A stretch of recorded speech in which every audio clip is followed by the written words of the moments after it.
15 teams to go on my road to predict all 131 teams this college football offseason. Yeah, 15 teams left, including this team here, the Miami of Ohio Redhawks, who just missed out on a conference championship game a season ago, but very well can get back there in 2022, and we'll look at the talent here in a little bit. But this is a Miami program that, not to be confused with the Miami Hurricanes, but the Redhawks, this is a program that has been consistently up there towards the top of the Mid-American Conference. Usually one of the better teams, usually can push for a spot in the conference championship game, and they may very well be the favorites in their division and may have the best quarterback in the conference. Will Miami of Ohio be playing for a conference title in 2022, or will the Redhawks struggle this upcoming season? What's up, Tailgaters? My name is Tailgate Nate, and welcome to my channel. I'm predicting all 131 teams this college football offseason, which means I'm doing your favorite team. So hit the subscribe button, ring the bell so you know when that video gets uploaded. And to fans of the Redhawks out there, you guys will know this team a lot better than I do. So if you feel like I missed something, you want to add something,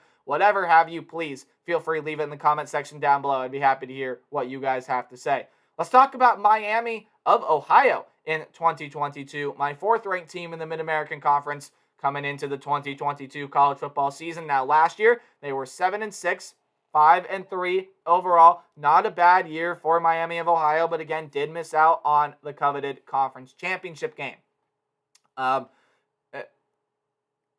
Last season, had some cut. Last season, offensively, this was a pretty good football team. 425 yards per game with around 29 points per game. So some good stuff offensively for this team. Defensively, also really good stuff for this team. They were one of the better defenses in the Mid-American Conference, allowed only 372 yards per game with around 24 points per game allowed by this Redhawks defense. So there are good things working for you offensively, good things working for you defensively, and it's a Redhawks team that very well could end up winning that division this upcoming season, and in my opinion are the favorites to do so. When you take a look at some of the talent that is leaving this team, well, there are some pretty big pieces leaving this team, and we'll talk about them when we get there. But A.J. Mayer, the backup quarterback to the guy who's returning this upcoming season, threw 125 passes last year for 946 yards, 6 touchdowns, 2 interceptions, only a 54% completion percentage, but you do lose your proven backup there for this team. So next year, probably a lot more load going to be thrown on the guy who's returning, and we'll talk about him later. He could be the best quarterback in the conference. In the running back room, well, you lose a depth piece. David Afari is gone, only had 151 yards last year, but probably the biggest loss on the offensive end is none other than Jack Sorensen. I mean, what a season Sorensen had for this team last year. Had 1,406 yards and 10 touchdowns for this team last year. I mean, that is a huge loss. He statistically was one of the better wide receivers in the nation, averaged 18.5 yards per catch. That is a huge loss for the wide receiver room at the Redhawks program. You also lose a tight end in Andrew Homer as well, had 158 yards and 5 touchdowns for this team last year. So some solid production being gone out of this wide receiver room. And the defensive side of things, well, you lose a lot off the defensive line. Cameron Butler is a name that you're going to see gone. Had 8 sacks last year. I believe that was second on the team. Lonnie Phelps is gone. He had 9.5 sacks. Hey, that did lead the team from last year. Ben Kimpler is a name that leaves there as well. Had 4 sacks last year. And Dominique Robinson, kind of a defensive linebacker combination player, 4.5 sacks last season. So I think those were your 4 leading sackmen last year, and you lose all of them. You'll lose all of them, including leading tackler Ivan Pace, who also had 4 sacks. So your top 5 producers of sacks last year are gone, and Ivan Pace had 125 tackles last year. Yeah, safe to say you're losing a lot off the defensive front 7. Out of the defensive backfield, Sterling Weatherford, Mike Brown, Cedric Boswell are 3 top 5 tacklers that you'll be losing off this defense, and Mike Brown had 2.5 sacks last year. Which I believe was the 6th sacks leader on this team. So, I mean, they're losing a lot of production and getting to the quarterback, losing a lot of production, period, overall. Lots of their better players are gone.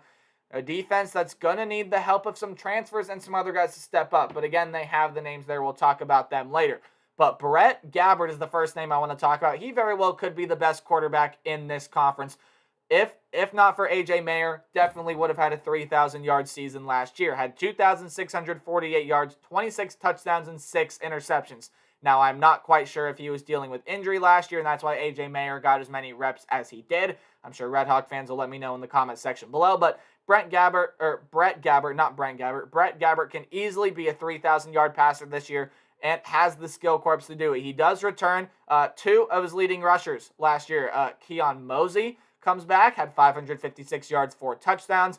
Kevin Davis comes back at 342 yards, 3 touchdowns. Those were your 2 leading rushers last year. But, I mean, you return a lot more than that. Jalen Bester, Kenny Tracy, Tyre Shelton comes back. There's a lot coming back in this running back room. And Brett Gabbert himself had 151 rushing yards last year, so a lot coming back in the rushing end for the Redhawks. In the wide receiver room, well, Mac Hippenhammer, one of the more fun names in college football to say this upcoming season, comes back. 786 yards, 5 touchdowns, figures to be the lead receiver. Jalen Walker comes back. Jack Coldiron is going to be that tight end, had 293 yards and a touchdown last year. Walker with 398 yards and 4 touchdowns. But they're getting a transfer from Indiana by the name of Miles Marshall, and was a very solid receiver for the Hoosiers during his time with the program, and wouldn't surprise me at all to see him be that leading receiver for this Redhawks team in 2022. So, hey, you're getting a transfer. May not put up Jack Sorensen-type numbers, but will definitely replace some of that production. On the defensive line, Austin Ertl, Kobe Hilton, Corey Suttle are a couple names that come back. In fact, Corey Suttle is a transfer that comes over for this team. In the linebacking group, Dominic Nardone, Ryan McWood, and then John Saunders. Dominic Nardone and Ryan McWood, some names that come back at the linebacker group. And then the defensive back group, well, John Saunders comes back. Now, Saunders had a very good season for this team last year. Only 13 tackles, but 4 passes defended, 3 interceptions with a pick 6 there as well. You get Michael Dowell, a transfer over from Michigan State, who put up solid production for the Spartans last season. Now, it's a secondary that wasn't very good, but you could argue that Dowell was one of their better defensive backs last year. He comes over to this team, as well as Matthew Salopek, who had 112 tackles last year, and Jaquez Warren coming back as well. He had 3 pass defended interception last season. So you're getting some transfers in, Marshall, Suttle, Dowell, to help out their respective parts of the football field. And Brett Gabbert may very well be the best quarterback in the conference. It's a Redhawks team that very well probably should be that favorite in their division. As we take a look at the schedule and some tricky non-conference games. Now, you play on the road to Kentucky, probably not going to end up winning that game. Robert Morris, that's a more than winnable game for the Redhawks. And then a neutral site game against Cincinnati. An interesting game there. It's technically a neutral site game. I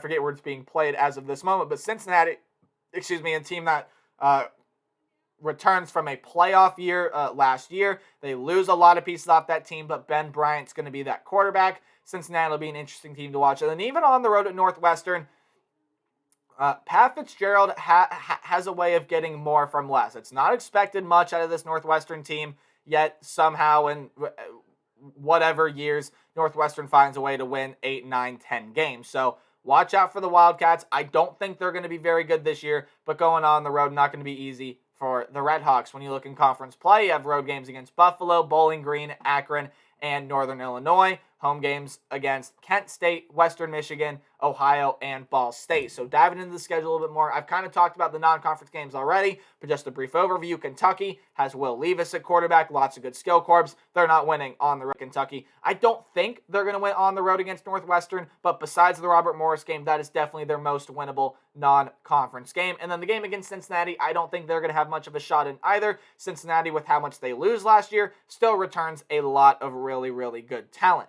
Now, when you get into conference play, well, there are definitely some interesting games on the schedule. We're just going to go down the line. Road game against Buffalo, they should win. Buffalo was not a good team last year. I don't expect them to be much better this year. Kent State, hey, that's a game that very well could decide this division all the way early enough in week 6. Could end up deciding who plays for the conference championship game. Now, Kent State loses that quarterback in Dustin Crum, but still has really good players in the skill core. That's going to be a very, very interesting game to watch. Bowling Green on the road, that's the top team returning production this year, but the Falcons, not one of the more talented teams in the conference, although Redhawks can't take that game lightly. Western Michigan's a team that loses a lot. Ellaby, Moore, some other names gone as well. There are some solid players returning, but Western Michigan's got some pieces to fill. On the road against Akron, at home against Ohio, and then even that home game against Ball State, I just don't think those are going to be very good football teams this year. While Akron is probably going to be one of the worst teams in the country, Ball State's going to take a step back, and Ohio may take a step forward, but I don't know if it translates to many more wins in Athens this upcoming season.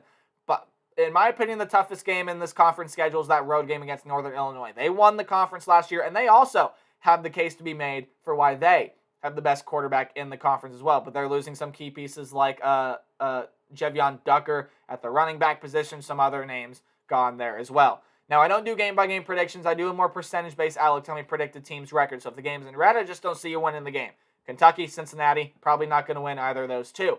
Games in orange, I still don't see you winning, but it is college football and upsets can happen. I think going on the road, pulling off that win against Northwestern would be considered an upset, even though I think the Wildcats are going to struggle yet again this upcoming season. Yellow are your 50-50 or high upset potential games. Games in yellow-green are games that you should win, but you got to watch out for the team on the other side of the ball, and games in green, I have you winning. So, Robert Morris, they should be able to win that one. When you look across conference play, I think Buffalo, Akron, Ohio, Ball State are for sure wins on this schedule. I think Miami of Ohio is too talented to lose any of those games. Buffalo's not going to be very good. Akron's not going to be very good. Ohio and Ball State, I don't think those are going to be quite the most competitive teams in the Mid-American Conference this year either. Now, when you look at that road game against Bowling Green there, that is a game that Miami should win, and on paper, they probably definitely are the more talented team, especially with the transfers they have coming in. But Bowling Green is a team that you can't take lightly this upcoming season. The Falcons are going to be a team that compete. They're going to be a team that makes games close. I'd watch out for the Falcons this upcoming season in Mid-American play. Could be the surprise team of the conference. And hey, making a bowl game, well, while it would be a little bit of a shock to me, I think it definitely, if everything goes right, can be in the cards for Bowling Green this upcoming season.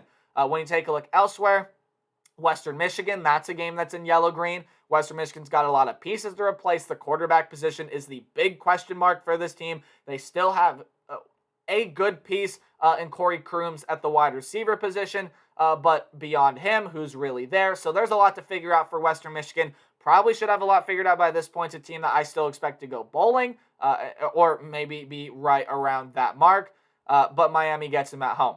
Case in point. Now, you get Kent State at home, you get Northern Illinois on the road. Your two toughest games in conference play, in my opinion, by quite some margin. Now, even though Kent State loses that quarterback in Dustin Crum, they still have a lot of good players in the skill court, as I've talked about with Kent State previously. So, when I look at that team, again, a game that could decide the division right here in Week 6. But then you have that road game against Northern Illinois that Miami of Ohio may have to win, depending on how the rest of the division is doing. It's not the stronger of the two divisions in the Mid-American.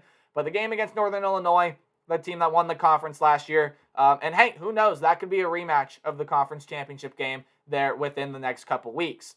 I do like this Miami of Ohio team. I think Brett Gabbert is the best quarterback in the group of five, or not in the group of five, excuse me, in the Mid-American Conference. I think he's the best quarterback in the Mid-American Conference, and I like a lot of pieces. They have Miles Marshall, Mac Hippenhammer. They're getting some good transfers in with Suttle and Dowell on the defensive end. I like this Redhawks team to go 7-5. They are my favorite to win that division and get right back into a conference championship game. That's going to do it for my opinion on the Redhawks this upcoming year. Hey, make sure you guys like, comment, subscribe. It helps support the channel. Let me know your thoughts about this team. And remember to play hard, but tailgate harder. I'll see all you guys in the next video. Goodbye.